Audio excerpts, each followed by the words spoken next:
Tips for classy and romantic texting. Let's talk about that.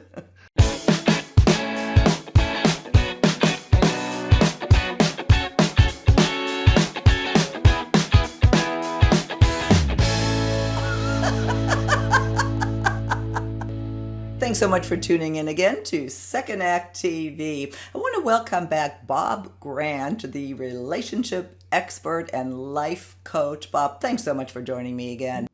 Thanks for having me again, Suki. I love talking with you. You have a really great perspective, which, primarily directed to women, helping women understand what men think and creating that relationship that they want after, well, you work with women of all ages from our perspective after 50. And that leads right into today's topic, which is very specific to the over 50 crowd. You wrote a blog, and I thought it was so interesting about texting. And when it comes to our generation, I just touched on this in another video. We had phones, we had answering machines. You worried about missing a call or maybe your answering machine didn't work. Now we're back on the dating scene. There's text, there's apps, there's online. And the whole interaction is, you can really make that work for you or against you. So let's talk about that. I like the title of your blog, Tips for Classy and Romantic Texting. Let's talk about that. So I had one book that was How to Get Him Back. I did this years ago. And at the time when I wrote it, people weren't texting a lot. And after a while, people would say, well, what about texting? I'm like, texting? So I remember that thinking, why would you? But I had to catch up too, like everyone else. So one of the things I want to mention about texting is understanding sort of where it fits. So with the text, the reason why men like it so much is, I can just send something when I want to. It's short and I can kind of get the message out. I don't have to have this awkward conversation, and I don't have to wait, have this back and forth with you. Because of that, texting is easy for folks to misunderstand. It is so I tell folks, please no deep conversations with texting. If you think of text, the way we're talking about, it's like a billboard. You got 2 or 3 seconds, make an impression. If you see billboards, they don't go long. It's just like a headline. Yeah, exactly. And in doing that, what we want is to have someone's imagination work for you. Well, let's go through some of these points. This is interesting. Text the way you naturally speak. What a great point. I have an example of that, but let me throw it over to you. Well, I'd like to hear your example because I think that's going to illustrate when I, do things in groups, or I'll do things where I'm talking with folks or really interacting with their blog. I do it in a way as though I was talking, because one, conversational people like, but it's also endearing. Because when you talk to them and he sees it, it's like a continuation of an experience with you. Men aren't necessarily going to talk that way in their head, but it feels similar. What we don't want is a big disconnect. So in the movie, was it Cyrano de Bergerac? I mean, that sounds really cool, but it's a horrible setup. Because if I got someone being wonderful and then I got to show up in person, in real life, that would never work. I mean, that would be awful. So the same with the texting is I might want folks to use it almost as little as possible. Because ideally, I'm trying to get him to talk to you. I want him to hear the sound of your voice. I want him to see you. Men need that three-dimensional thing. I know they like texting, but I want that three-dimensional. So the more I can bring that into it with just authenticity, the way you would normally talk, the better for both of you. Now, I'm dying to hear your example. Well, it's early on when I started dating, and there was a guy, and I was interested in him, and he was great on text. Mm-hmm. I mean, funny, engaging. We would text for hours. Which, really, it's not a good thing, because it wasn't. Because when we did get together, or we talked on the phone, for example, it was like a different person. Mm-hmm. The rapport that we had on text was just gone. Mm-hmm. Mm-hmm. So I think that's important to understand, that you are yourself on text and not all of a sudden have this confidence or put something out there that you can't do in person. I mean, is that kind of what you meant? Actually, that's exactly it. Because with that text, what you're talking about is people fill in the gaps. So you said something wonderful and charming, and I'm not saying that's not you, but someone else is going to take that to mean, oh, they're always like this, mm-hmm. or this way all the time. Like, no. See, in person, that kind of gets, resolved. People see that, the tilt of your head, the tone of your voice. There are things people pick up in person. we want to save text for those times where we're just emphasizing something or like icing on the cake. You're right. Building something is a setup. I mean, both ways. I mean, if men do this, I'm telling them, I'm like, you don't want to do that. I said, you can't be that guy. I know you can't be that guy all the time, but she's going to count on it. Right, right. And that's with texting, you have a moment to think of your response when you don't in person. And, when you have a chance to think about it, it's a different response than if you just immediately have to give it. So I think there's a lot to think about here if you haven't. I mean, it is, again, something that should be obvious, but isn't, especially to people of our age. You say here, number 2, don't be afraid to flirt subtly. What's the difference? We know what's subtle, what's not subtle. So think in terms of details. There's a specific reaction I want you to have. Problem with that is that's not flirting. That's actually leading someone by the nose. Real flirting is where you leave a lot for the imagination. And so I'll give you an example. And so if a man says, sometimes he'll say, are you, or is it just us? And she's not ready for that. And what I tell women to say is to text back and just text back the word maybe.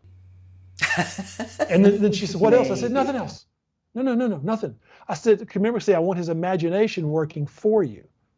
Because if he's not going to step up and say, be my girlfriend or let's be exclusive, don't you dare bail him out. And that's not to be ugly to him, but we can have some fun with it. Just say maybe, because that's pretty much the answer that question deserves. And see, it's got a little bit of tension to it. It's like a recipe, a little bit of tension, a little bit of playfulness, and a whole lot of room for his imagination to work. And that's what I'm looking for when it comes to flirting is what's the least amount I can say and get the point across. That's counterintuitive, but it works so much better than I've got to make sure he doesn't understand. Oh, no, I hope there's a mystery. I hope he's like, what? It's again, and that's something we certainly didn't have, 30 years ago. So if you're back on the dating scene, that's a tool that you're given really to entice something that you weren't able to do before. So, something to think about. And I think that leads into a third point. Treat the text as a prelude. Mm-hmm. So if I'm not trying to solve everything with it, if I'm not trying to convey everything, really a text more than anything else is just something I'm just trying to make a brief point. I mean, ideally with text, I tell folks this texting is for task. Pick up the milk, what time you coming home, ideally. But then if I just keep it with that regards, and I'm hinting about something, if there's a date planned and or something's coming up and a woman sends something that just says, Saturday night's coming up, yum.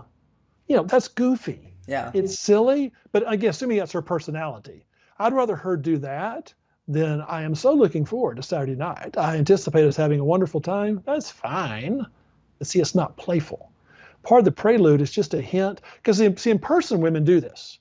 Women are great at this with the way they look, where they tilt their head, the way they smile. They give off all these signals. It's like, hey, you're doing good. And guys feel that. Wonderful. Texting is a chance for that without her having to be there in person to do it.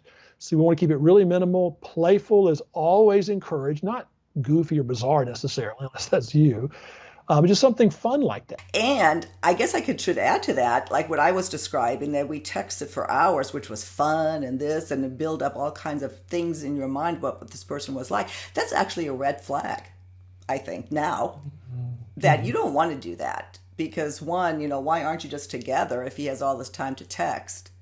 And I think that's a real, what do you think about that? Is that a red flag? No, I do. I think it's more like a sugar high. I mean, it is a red flag in the sense of we're building it up. One of the things we know is that, joy, fun is measured by it exceeding what you expect. Mm-hmm. So if I expect something to be wonderful, that's really hard to have some experience better than that. Yeah, exactly. So, and I'm not trying to have folks where I just expect it to be horrible. But for women, I'm like, look, I'm after him experiencing you less, where he has to see you. Not he, I want to get rid of, you're one text away with immediate response. I'm like, that doesn't help him. Yeah. I know it's fun. And it's not a fussing type thing, because what's tough is it's not wrong. That's why I have a hard time with folks sometimes. It's not a bad thing. I'm like, but if you're chocolate ice cream, I don't want him getting full. I mean, if he wants he's full, I can say, when all of us are full, okay, yeah, I'll let you, And that's not blaming, but that oftentimes what happens is women will give a lot, good intentions, and they say, what's wrong? I say, he's full. But but she's not full is the problem. Well, and there's a lot of things you can ruin if you do too much, because it's not, the written word is always interpreted differently unless you're a really good communicator than the spoken word. And text especially, and like your next point, avoid abbreviations and text lingo. Oh my God, that bugs me still today. I just, to the first point, text like you speak. Don't give me the all the stuff I have to look up or Google. It's a different thing when someone does that. That's more of a convenient. I'm not saying it makes us look like we're 20. I'm not saying, but you'll find with younger crowd, I mean, like my kids and younger and stuff, it's a way of not so much connecting. It's more of a social status when you do that. And if we're doing this for dating, hopefully our social status is kind of intact. Hopefully we don't have to revisit that one. And so we're not trying to be cool in that regards as much as authentic. Sounds like something our parents would tell us, but authentic will never cease to be amazing as far as a connecting device. Being authentic is as good as it gets. Again, not transparent. That doesn't mean share everything. Part of authentic is I don't need to do an abbreviation, because if I'm having to abbreviate, I'm probably texting too much. Yep. What a great, that's a really good way of looking at it. It's funny, it popped in my mind. One of my really good friends, we went to college together, and we text obviously, but when she sends a text or an invitation, it's like a letter. It's, hey, hi Silka, next paragraph, comma, next paragraph. I mean, and she has punctuation and that's so nice. I mean, it comes across, well, very organized, like you said, very authentic. I mean, I know her, that's her style. But if you apply that to dating, that says a lot about the person. It could say she's more controlling or too much attention to detail, which actually she is. But what a refreshing way to communicate. You're right. It could come across as controlling, whatever. But I would put that in the same category if someone overdresses for an event. I'd rather you overdress than underdress. Don't underdress. I mean, I'm starting to teach my boys this is why this is one of the line. I'm like, guys, overdress if you're not sure. Trust me, it works out much better. I mean, and some of it's just going back to how it comes across is if I'm doing that, I'm not trying to do too much with the text. I'm just sharing an idea. I'm just kind of conveying it. And again, if it feels like it's too much, that's the sign. Probably need to do less, as opposed to taking shortcuts and because worst thing we want with texting is for someone to have to think about it. Yeah. That does not help. What does that mean? That's not good. I want to simplify it more. When I send a text, I don't want you to have to think. I want you to read it. It should be that simple. Otherwise, a phone call is needed if it's that important, or an email or something more in details. But texting is nothing more than just making an impression. Well, I think you said that if you treat it like a Twitter blog or whatever or tweet, if you wouldn't send it on Twitter, don't put it in a text. That's sort of a good way to gauge it. I like that. I don't tweet much, but that makes sense, and I think people can identify with that. Lastly here. And I was going to ask you really why that's part of it, but you said pay him compliments in this case because you're writing to women. I would think that goes both ways.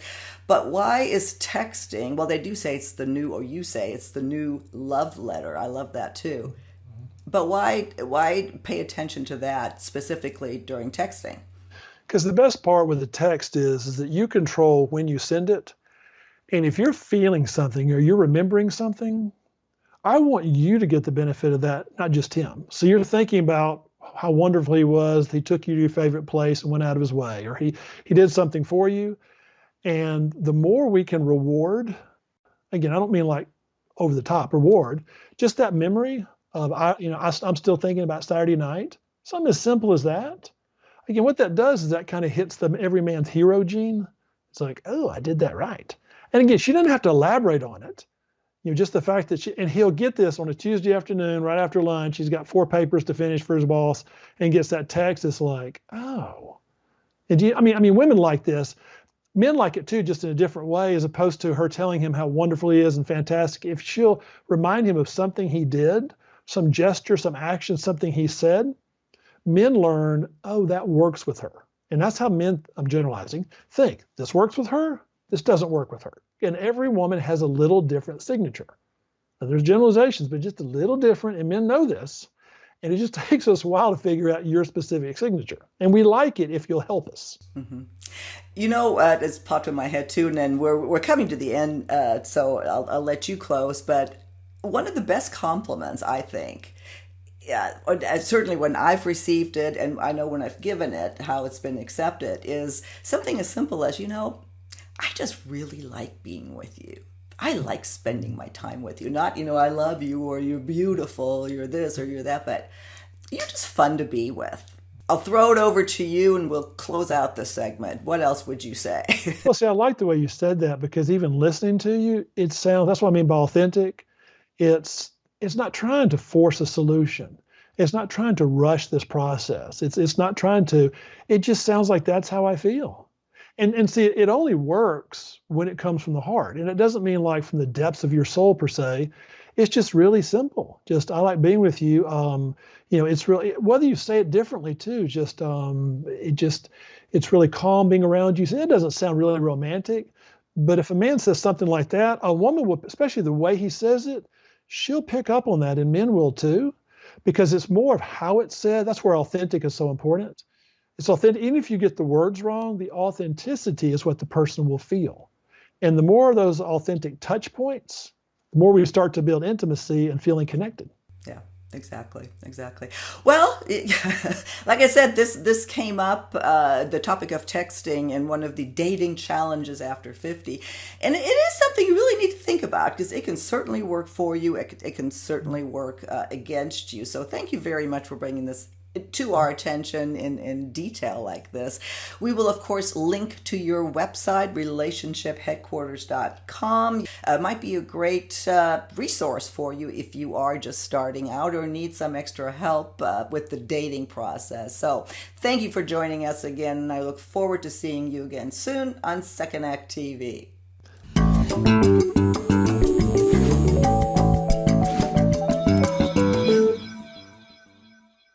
If you haven't done so already, please be sure to subscribe to our channel. The button is right over here. Just click on through to YouTube, and when you see the little bell right next to the subscribe button, hit that too. We'll notify you every time we launch a new video. See you next time.